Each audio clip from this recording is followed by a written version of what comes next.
All right, everyone. Thank you for joining us for another edition of our Franchise Your Business webinar and podcast series. My name is Tom Dufour. I'm the founder and CEO of Big Skye Franchise Team.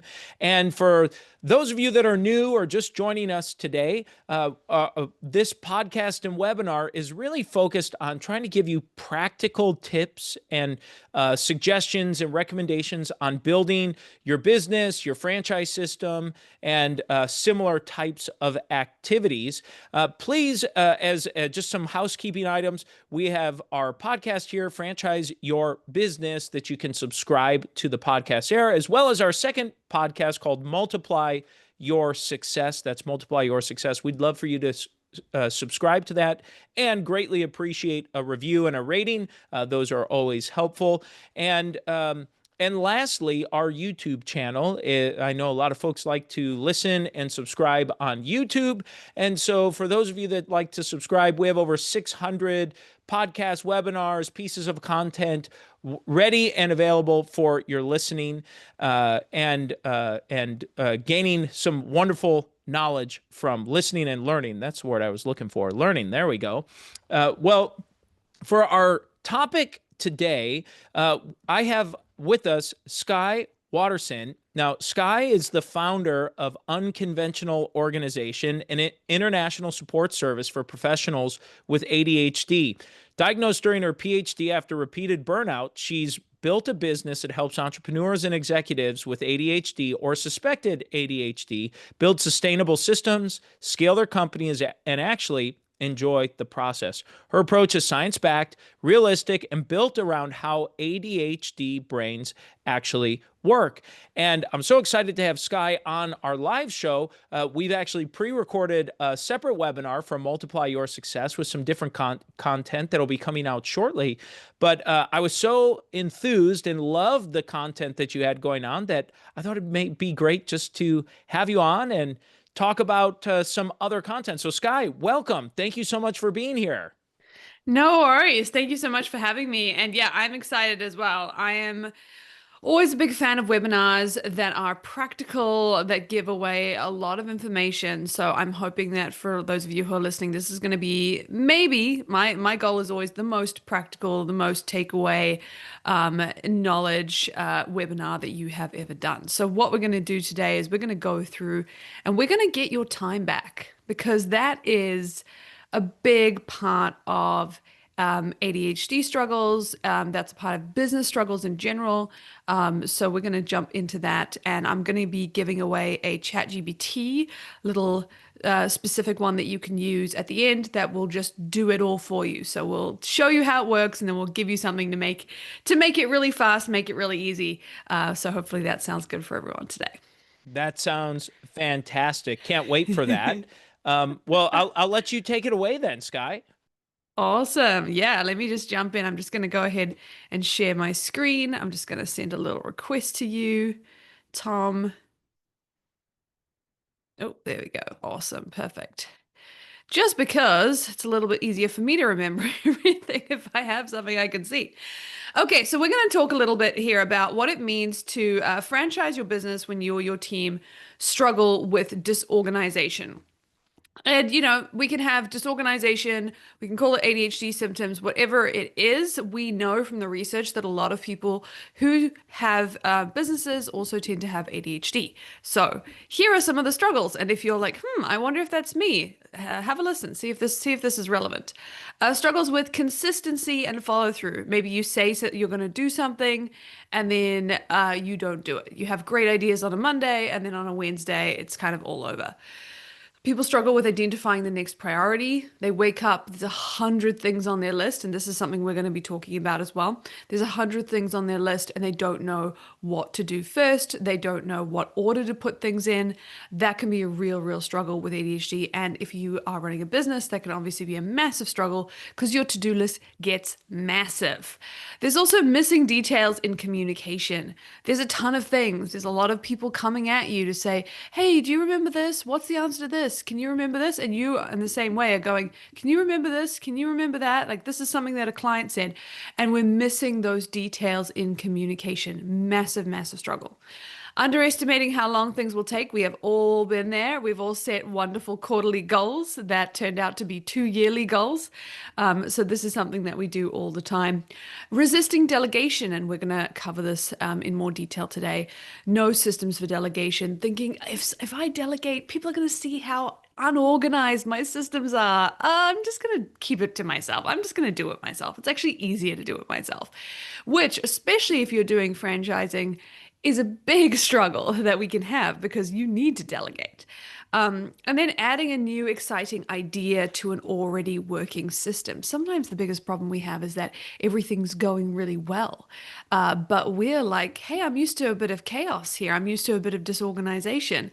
Maybe I'm going to throw maybe I'm going to over leverage myself a little bit, add a new thing. I can do that. And then suddenly the system that was working stops working. So these are all, if this is relevant to you, this is sometimes a signal that you might struggle with ADHD symptoms in general. So, the thing that we want to really focus on as business owners is, are we going in the right direction and do we have the right people in the right places? Those are the two things that we really want to be thinking about as we go.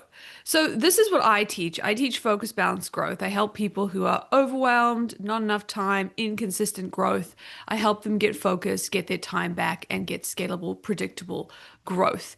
What we're going to focus on today specifically is these two pieces: building a business you can see and giving away your most frustrating tasks in 5 minutes. Those are the two things that we are going to tackle today and hopefully make your life a little bit less chaotic so that you can scale without the chaos. That is what we always want to be doing.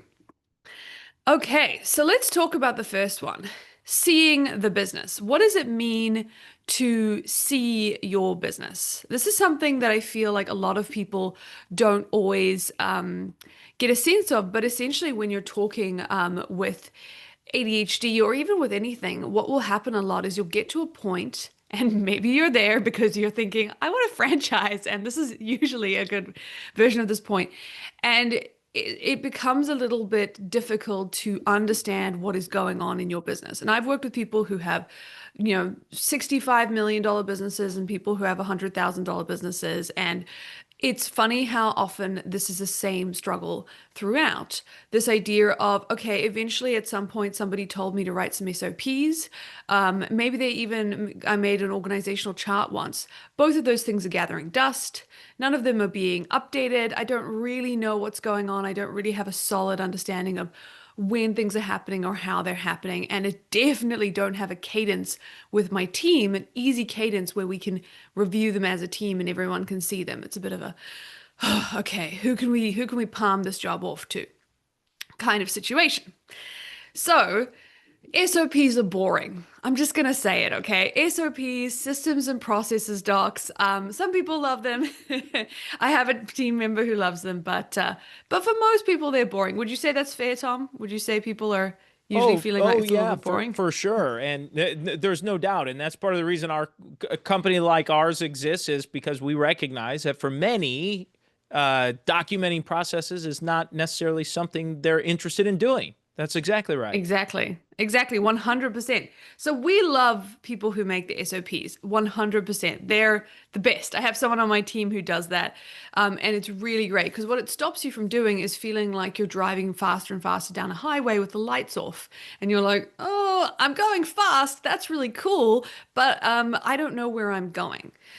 So one of the things that we do, and one of those little ADHD system strategy shifts that we do, is basically figure out, okay, how do we connect SOPs to a system really simply, really easily, that is going to allow you to see what is happening.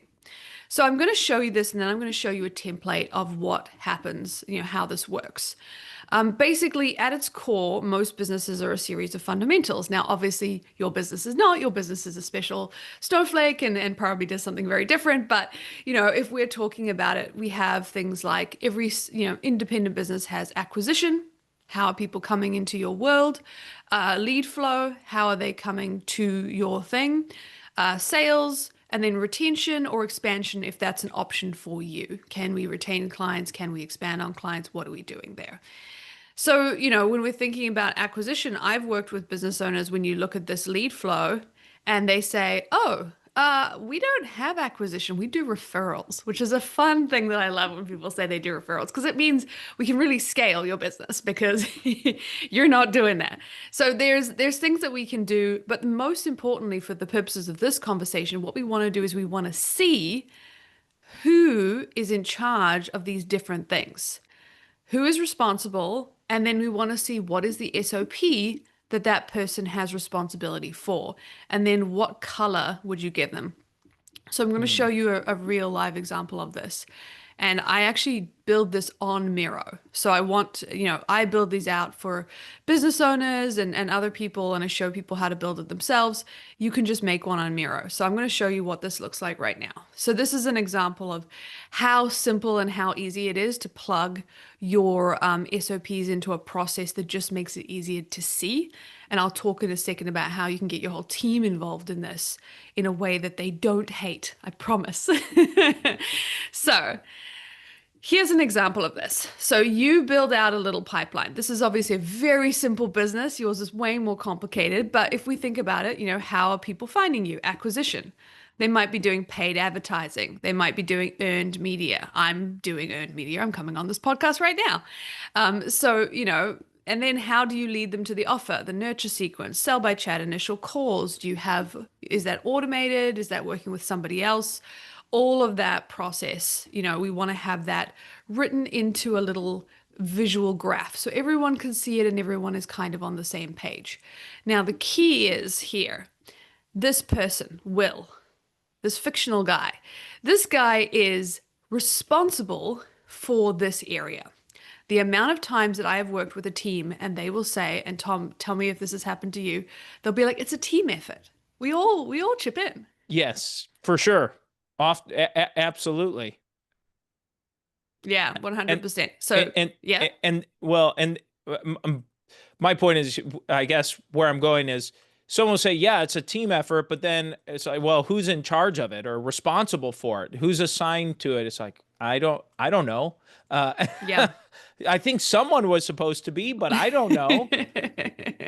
100%. And sometimes I was working with a business owner yesterday and there was like 16 guys all doing something. And then it was who was responsible for making sure these 16 guys were all doing it efficiently and actually doing it properly. No one, which meant it was the CEO's responsibility, which meant he was fielding 100 calls a day on something he didn't need to do and was taking up 70% of his time. So this is one of the ways that we go ahead and actually reduce your time is we figure out, well, who's responsible for this stuff? Because it ain't you, it shouldn't be you. When we start out, our name is on every single one of these things, but we don't want that to be the case. We want to start moving Hmm. things across. So one of the things that we do here, and this is particular to Miro, which is one of the reasons I like using it, is we can just go ahead and we can insert a link here. And so when I do this with my team, because I use this process with my team, not only does it say this is how we get clients, this is who's responsible, but also we just directly link to the SOP. Whatever it is, whatever SOP system you use, the point is when you come into this pipeline and you say, who's responsible for this system? I need to figure out, okay, well, I'm maybe someone's doing positive feedback. That didn't work out. Who's responsible? Oh, Jacob's responsible. Oh, here's the link to the SOP. Oh, Jacob said that it was green. Green means it's set up and it's working without the CEO and it's generating positive results. Jacob, I don't think it's green. I think we need to change this back to orange. This needs to be something that we're saying, like, we need to discuss in the weekly meeting. This becomes something you can very quickly bring to an all hands meeting where you just go through and go, what's orange, what's red, what's green. Mm. That is really good. I'm looking at the board as you're kind of going through this, and I really like the color system makes it easy to kind of flow. So at a glance, you can just quickly see, like you said, what's working, what's not, and what's kind of working but needs some attention, and then the full stop. What is not working at all or is really in need of attention. Yeah. Yeah, exactly. And so what this allows you to do is it allows you to basically take something that is a very boring process in a book. Nobody opens it. and turn it into something that's living and most importantly is part of your weekly cadence. Because to bring it back to the ADHD stuff, if it's not part of your weekly cadence that you're going to look at this, it's in the meeting doc, every week. You're not going to be accountable. They're not going to be accountable. This is something that you need to have as a team.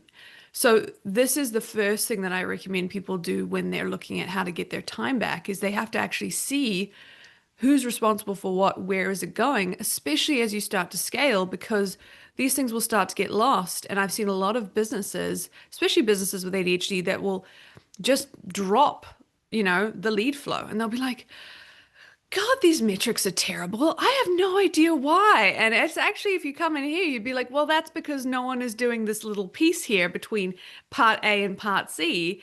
And, B is pretty crucial because otherwise no one is coming through our process. So these are the things that help just keep things simple, make them a little bit easier when you have an ADHD brain and you're trying to grow. Yeah, that's really, really helpful. So I know you had given early on, and sorry if I'm going to interrupt part of your presentation Yeah, go here, for it. but I know early on you had kind of given some indicators of what some of those checklist items to evaluate. Say, maybe you have ADHD, maybe you have ADHD symptoms. So for someone who Hmm. maybe is unaware if they have this, when someone goes to implement this, have you found that if they are already aware that they have ADHD, that this goes a little bit better? Or if someone just is maybe aware of having some of the symptoms, or does it really matter in terms of seeing this implementation and getting through it? Yeah, what I've found, and this is actually a good question. I've worked with organizations like the New Zealand government, for example, supporting their managers with ADHD and their team with ADHD. What they've found, what I've found when I talk to them is they tend to go like, oh, well, this would be helpful for everybody. And that's usually the energy that we bring to it. When you have ADHD symptoms, you tend to be a little bit more disorganized, a little bit more, you struggle with working memory, you need a little bit more guardrails around that stuff. You're also probably a little bit better at problem solving and getting yourself out of a tight patch. But everybody on the team benefits from having these kinds of systems in place because we all struggle with, really exhausted Fridays. We drop the ball on Mondays. And so having these systems just means that you're bringing the whole organization's, executive functioning struggles essentially down to a level where everybody's doing it. Some people are nailing it. And then some people are like, well, I actually like the big SOP doc. And those people are great. And we give them the job of organizing the SOPs. Oh, that's fantastic. And have you noticed, I'm just curious as I'm thinking about this with some of these symptoms, and I really like the topic here, which is why I wanted you on Hmm. to have more, not that our other interview is fantastic, and I hope everyone listens Hmm. in, and we'll include show links once that goes live. But I'm thinking of, have you noticed any change or impact, or is there any research out there on um, the use of social media and the short term, how it's just, swiping and moving, and there's always short little videos, and these Mm-mm-mm. ADHD type symptoms. Do you know what I mean? Like inability to Yeah, kind of get yeah, focused on this kind of stuff. And it just kind of got me thinking about it as I was listening to you describe that. I was like, I wonder if there could also be some cultural components to it that impacts it, that makes yeah, us even more valuable, not just to ADHD, but yeah. to a broader swath of people. Yeah, well, I think we do think about things differently. I mean, this conversation comes up a lot, and I've definitely been asked this question a lot. There's, the conversations around how much our attention is now in demand. Our attention is a commodity. It's something that a lot of people want and we need, especially if we're trying to run a business. If you have ADHD, this can be even harder, and we need to talk about systems to help you stay focused and stay connected. But even if you don't, like we're definitely living through a period of time where people are struggling to focus. So anything that you can do to stay connected. I would say maybe the difference, if we were to think about it, and obviously you should get diagnosed with ADHD before that's how you know you have ADHD. But the difference might be that for somebody who doesn't have ADHD, they're like, right, I'm going to turn my phone off and then they turn it off. And then if you have ADHD, you're like, right, I'm going to turn my phone off. And then 3 to 10 hours later, they're like, damn, that didn't happen. Okay. Well, that small little example actually says a lot. I mean, that is actually very helpful to help kind of understand some of the difference there. So that's really, really good. Um, Awesome. Yeah. yeah. Okay, well, let's jump back into it because this is the next question that happens is, okay, I'm seeing the business now, which is cool. So I can see like who's in charge of what SOP is linked, who, does that person think that they're doing a good job? It's green or it's orange or it's red and like what's broken.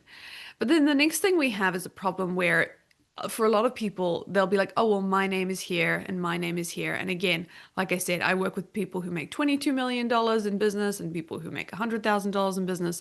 And they're all like, oh, well, I'll just put my name there. It's just easier if I do it. So this becomes a problem with delegation. And there's a couple of reasons you can struggle with delegation with ADHD symptoms. One is you just don't want to go through the problem of explaining to somebody how to do it. It's super boring. Somebody said, you have to film a video and then you're like distracted while you're filming the video and the video is like an hour long. I've done that before, which is why I always struggle with delegation. So what we want to do is we want a really simple system, and this is what I'm going to teach you guys today, how to delegate without ever doing the task and doing anything related to the task outside of answering questions. That's it. That is how you delegate and empowering your team while you do it. Because we want to empower your team. We don't want to like give them a micromanagey list of things and make them feel like they don't get to figure out their business themselves. So, in terms of delegation, we want to go, okay, what is working for you with delegation? What's not working? And then, yeah, how do you delegate by empowering to your team? We're going to go through what I call the leadership loop, which is you thinking of something, you using AI to write it, or in my case, you're going to use the GPT that I've made you, and then giving it to your team. So I'm going to go through the steps of how this works, and then I'm just going to give you the GPT so that you can use that. And it's going to be super simple. You can do it in 5 minutes between meetings, which is really the time that we have to do these kinds of things. So the first thing you want to do is you just want to go ahead and you want to talk to your favorite AI system, hit the video, hit the audio record and say, hey, I want to delegate this task. There's specific ways that I recommend you delegate things. What is the North Star? What is the recipe? What is the checklist? The GPT I'll give you does that naturally for you, so you don't have to worry about it.